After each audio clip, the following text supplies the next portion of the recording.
Hello, my name is Austin. I'm going to be talking about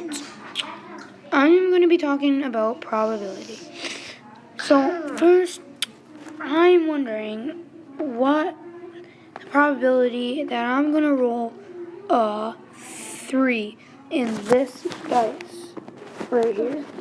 So the probability would be 1 and 6 because there's 6 sides on this die, and you only have one chance. So now let's say we have 2 dice right here. The probability of I'm wondering the probability of rolling 2 sixes. 2 sixes.